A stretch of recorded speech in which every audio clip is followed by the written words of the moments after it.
حب الصحابة النبي صلى الله عليه وسلم حب عملي وحب ينبع من إخلاص، ولذلك فدوه بالأنفس والأموال. أما أن يفدى النبي بالحلوى والخيام هذا ليس حب، هذه معصية.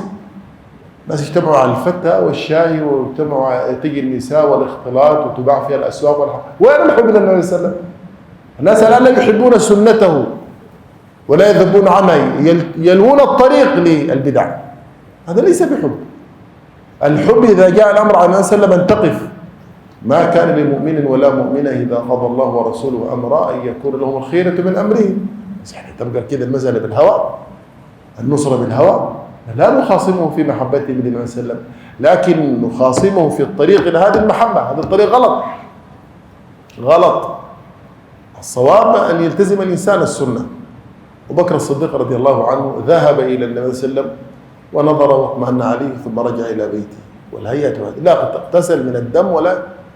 النقطة الأخيرة لما كان يأخذ من شعره هكذا يتساقط، ماذا كان يقول؟ تباركت يا ذا الجلال والإكرام. يعني أنت إذا بذلت وضربت في سبيل الله ما تجعل هذا حديث الأسمار في كل ساعة. التاريخ الدعوي مع فنتكان من فنتكان وسوينا وضربونا وخنقونا وسجنونا، ما عنده معنى. في من هذا السجن؟ ولله من غير الله.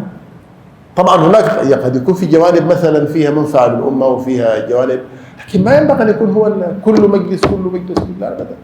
هل الله عز وجل. فما تبرأ أبو بكر الصديق رضي الله عنه قال والله هذه الدعوة ما دام فيها ميعاد شعر وفيها كده نخليها أبدا، لما عرف أن هذه القضية دين. ولذلك النبي صلى الله عليه وسلم لما آذاه أهل ثقيف فجاءه ملك الجبال. ملك الجبال يعني لو طبق عليهم لصاروا رمادا رمددا. قال أرجو الله أن يخرج من أصلابهم من يعبد الله ولا يشرك به شيئا. تحتسب الأجر عند الله تبارك وتعالى. رحم الله أخي موسى كما قال النبي صلى الله عليه وسلم فقد أوذي بأكثر من هذا فصبر. فأنت تجعل كل شيء احتسابك للأجر، لا تشعر بالألم. الشيخ الزنادي الله يحفظه قال لي كلمة جميلة. قال لي مرة ضربونا في بعض المواضع، قال لي ده يديك كلام.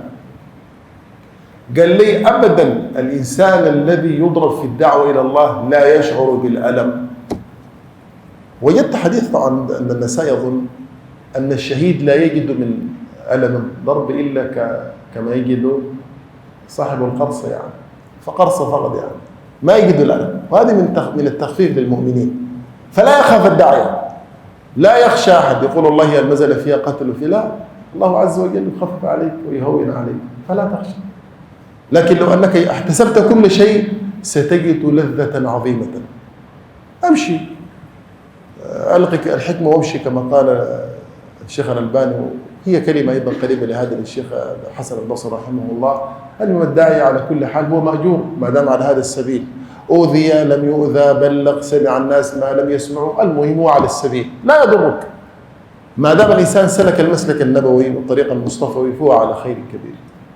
نذكر مثل هذه القصة في مثل هذه الأيام التي ظهر فيها خذلان بين في الحقيقة من كثير منا في كثير من المواضع، وظهر فيها ضعف المسلمين. فالأمر يحتاج إلى همم وعزائم. المال موجود والأبدان موجودة والقوة موجودة.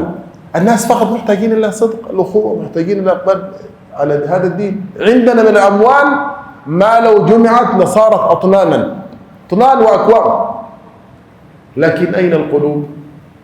كما القصة المشهورة بين ثابت بن جابر تعبط شرا والوهب، هل أتى الحسناء أن حليلها تأبط شرا اقتنيت أبا وهب؟ فقال لها أين وأن له قلب كقلبي وسورة كسورتي في معظم الخضب. بدأ يقول سموه طابة شرا وأنا سموني أبو وهب. القصة أحكي لك يعني هي عند كتاب الأغاني. طابة شرا كان من فتاك العرب شديدا شرسا، ومدحه الهذل الشاعر الكبير. في رجل من ثقيف كده فيه هواجة وحماقة لقي طابة شرا ثابت بن جابر. قال بأي شيء تهزم الناس؟ قال باسمي. طابة شرا فينخلع قلبه. قال خلاص أنا سأشتري منك اسمك هذا بحلة هذه، والثياب قديما كانت غالية يعني. فقال رضيت، أعطاه الحلة، فكان تهبط شرا نفسه أبا وهب، وكان أبا وهب هذا بتهبط شرا.